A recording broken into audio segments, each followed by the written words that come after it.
Hello बच्चों, let's read the question. Question says a vector, b vector, c vector be unit vectors. Suppose a vector dot b vector equals to a vector dot c vector equals to 0 and the angle between b vector and c vector is pi by 6. Then a vector equals to, first option है plus minus 2 into b vector cross c vector. Second option है minus 2 into B vector cross C vector. Third option है 2 into B vector cross C vector. और D option है B vector cross C vector. इस question को करने के लिए हम इस क्वेश्चन का की कॉन्सेप्ट समझते हैं. तो की कॉन्सेप्ट है, दो वेक्टर हैं जो कि a और b हैं. तो a डॉट b अगर जीरो आता है तो ऐसा सिर्फ तभी होता है एंड a और b जो है वो नॉन जीरो हैं. a vector comma b vector does not equal to zero vector, मतलब जीरो वेक्टर के इक्वल नहीं है. तो ऐसा सिर्फ तभी होता है जब a वेक्टर जो हो वो परपेंडिकुलर हो b वेक्टर पे, मतलब ये दोनों एक दूसरे पे परपेंडिकुलर हो या इन दोनों के बीच में एंगल 90 का हो. एंड जो a vector cross b vector जो होता है वो इक्वल होता है mod a into mod a vector into mod b vector into sine theta. और थीटा है a वेक्टर और b वेक्टर के बीच में एंगल का. और n कैप, ये n जो वेक्टर है n कैप जो है वो यूनिट वेक्टर है जो कि a b वेक्टर पे परपेंडिकुलर है. नाउ हम क्वेश्चन स्टार्ट करते हैं अपना. तो हमें क्वेश्चन में क्या गिवन है, हमें क्वेश्चन में गिवन है कि a गिवन दैट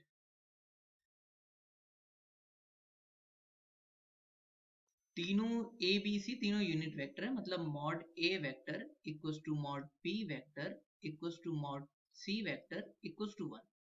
मतलब तीनों के जो मॉड है वो 1 है. एंड और क्या गिवन है, a vector dot b vector equals to 0. ये क्या इंप्लाइज करता है कि a वेक्टर जो है वो परपेंडिकुलर है b वेक्टर पे, इन दोनों के बीच में एंगल 90 डिग्री का है. और a vector dot c vector भी 0 है. ये क्या इंप्लाइज करता है कि जो a वेक्टर है वो परपेंडिकुलर है c वेक्टर पे. नाउ तब हम हमारा, अब हमें क्वेश्चन के अकॉर्डिंग देखिए, अगर ऑप्शन को देखें तो b क्रॉस c वेक्टर के फॉर्म में ही हमें a वेक्टर मिलेगा. तो हम क्या करते हैं कि b क्रॉस c फाइंड कर लेते हैं. और ऑफ कोर्स हमें इसलिए ऐसा करना पड़ा क्योंकि a वेक्टर, देखो a वेक्टर जो है वो परपेंडिकुलर है b वेक्टर पे और a वेक्टर परपेंडिकुलर है c वेक्टर पे.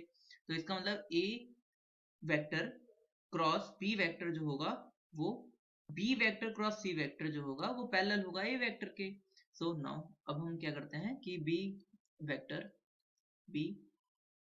Vector cross c vector equals to किसके हो जाएगा, mod b vector mod c vector into sine और एंगल इन दोनों के b और c के बीच में. तो हमें क्वेश्चन में क्या गिवन है, b और c के बीच में एंगल कितना है पाई बाई 6 का इंटू n कैप.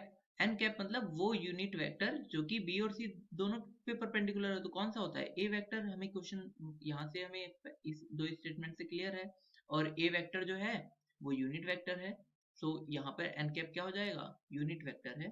सो यहाँ पे n कैप कितना हो जाएगा, a वेक्टर. सो ये हो जाएगा b vector cross c vector equals to, तो यहाँ पे जो हम n कैप लेंगे ना वो प्लस माइनस a वेक्टर लेंगे.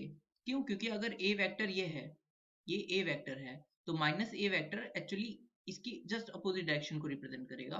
तो ये भी तो सेम b, अगर ये जो है पैरेलल है b cross c, b vector cross c vector पर, तो ये भी तो, ये वाला जो माइनस a वेक्टर है ये भी तो पैरेलल होगा, बस जस्ट अपोजिट डायरेक्शन में है. सो इस वजह से ये क्या हो जाएगा, प्लस माइनस. सबसे पहले मैं इस वाले वेक्टर को लिख लेता हूँ a वेक्टर. इसकी वैल्यू कितनी गिवन है, क्योंकि mod b vector unit vector है तो 1 है, ये भी 1 है. और साइन पाई बाई 6 कितना है, 1/2 होता है, तो अपन में 2 आ गया. तो नाउ ये प्लस माइनस 2 इधर आ जाएगा, तो ये a वेक्टर इक्वल टू हो जाएगा plus minus 2 b vector cross c vector. तो नाउ हम चेक कर लेते हैं हमारा कौन सा ऑप्शन ट्रू है. तो correct option is option number A, plus minus 2 into b vector cross c vector. Hope you understood it well. Best of luck. Thank you.